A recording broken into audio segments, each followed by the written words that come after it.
Hey guys, this is going to be a response to John Henry Alex, a guy that has responded to Bionic Dance's recent video. Now, his video response was actually trying to defend her position and say that he agrees with her. But I think that video response was not appropriate, since it completely misses the point of Bionic Dance's video, and it is not on the same topic at all. In his video, he criticizes people for defending a position with something that is actually irrelevant to the discussed topic. And basically, in this case, you're pretty much guilty of doing the same thing. Her video isn't even really about whether or not a third option exists in the binary system of belief, in what you believe to be a binary system of belief.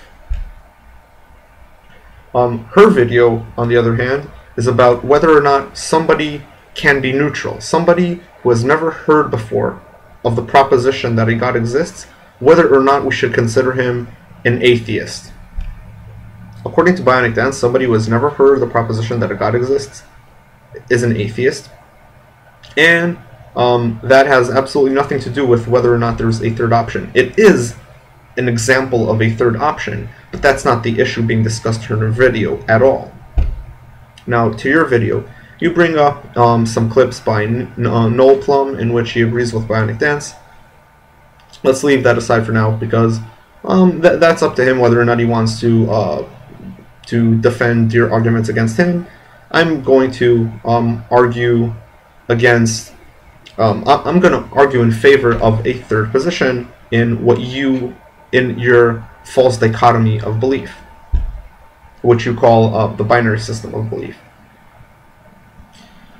Basically, you and Bionic Dance and Matt Dillahunty, all three of you, which are the proponents of this binary system thing that I've encountered so far, even though there's a lot more. You guys failed to see something, and I'm going to guess that the people who fail to see this are most likely, this is a prediction of mine, people who are proponents of the binary system are most likely people who were never indoctrinated into religion, and were rather grew up in a secular family, or people who weren't extremely religious. Now, I'm not gonna say why I think this, but I'm gonna get into why I think that this binary system is wrong and therefore a false dichotomy. For it to be a false dichotomy, and I'm repeating myself here because I already made a video where I'm making this exact point, but in any case, in order for this to be a false dichotomy, all I have to do is find one exception, like I said earlier. And this exception doesn't even have to be from the real world. It doesn't even have to be something real. All it has to be is an example of something that doesn't fit into this binary system and is therefore an exception and a third option. So, you are criticizing people who are answering, I don't know whether God exists or not. And this criticism is valid. The logic is solid. Yep, you are correct. I don't know whether or not God exists isn't a third option, because it is a statement about knowledge and not about belief.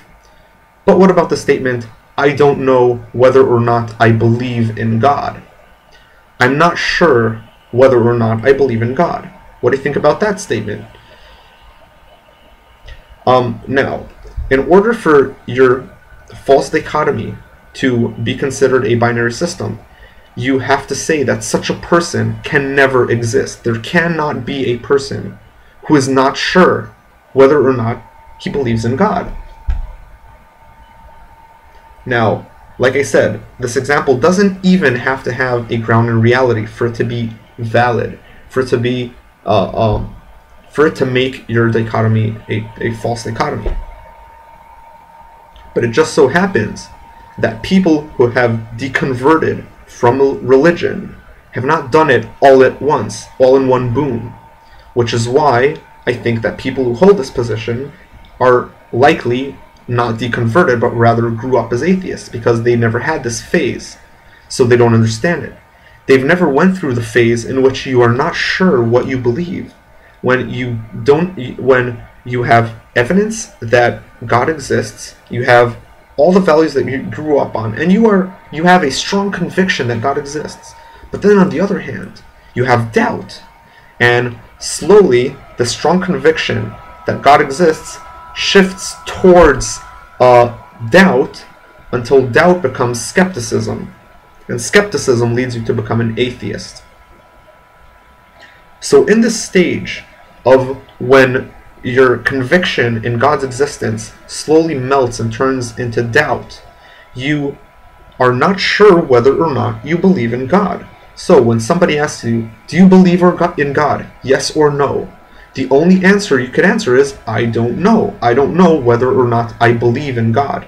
Now keep in mind, this is a statement about knowledge, but it is also a statement about belief. It's whether or not you think you believe in God. And you don't know whether or not you believe in God. You don't know whether or not, you're not sure whether you should be considered a theist or an atheist. There is such a phase, and therefore there is a third option. If you find a way to refute this, I will be happy to listen.